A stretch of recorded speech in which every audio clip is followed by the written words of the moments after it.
Natural. A new dancer, you just man. Intelligent. Me not friend them the new subject. I'm a samaita. Hans kaka uya kachmanya.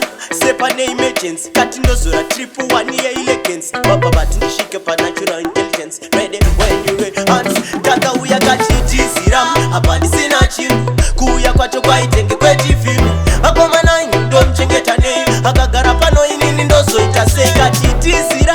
Abandi sina chimu. Kuya kwacho kwa itenge kwechi film. Akoma nine ndo mchengetane. Akagara pano inini ndozo itase mbize kuchinjane makumbezi zvikanzi tinogara bota liusazezi ndikati chimbodzokera pa10 kana ukutka kudzokera wege tamwe yandifuti ine pano pa10 hapazi pangu ndinototengetwawo zvaunoziva mumwe wangu chimbodzokera kumba kwenyu totanga tarunga upenyu kwete kuda kuvhiringa upenyu wangu chitiziram apa ndisina chinhu kuuya kwacho kwaitenge kwetifilmu akomana ini ndomchengetanei akagara pano inini ndozoita sei kachitizira apa ndisina chinhu kuuya kwacho kwaitenge kwetifilmu akomana ini ndomchengetanei akagara pano inini ndozoita sei kamweka pfungwa kekuti ndenge ndakubikirwa ndakusukirwa nekurara ndichidzirwa ndikazogaya kuti podcast ndichadyirwa neve panext door pandaimbova ona vatirwa ndikati mukadzi hamukadzi ngozi mukadzi njodzi wesi inini zvamusina kana tombi anenge ama1 ndakutora ramuhosatu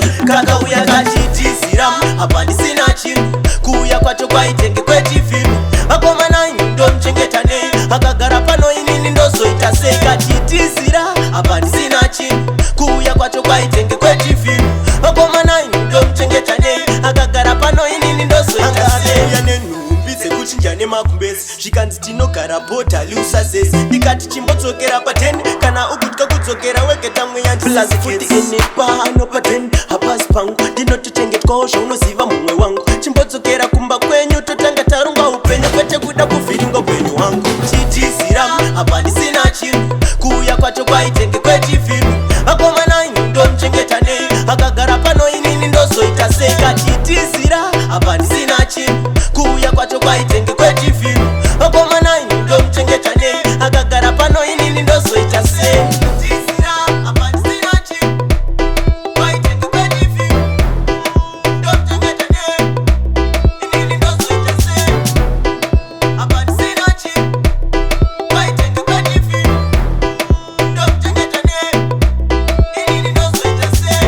Mangwana usauye. Bye bye. Roa pasi.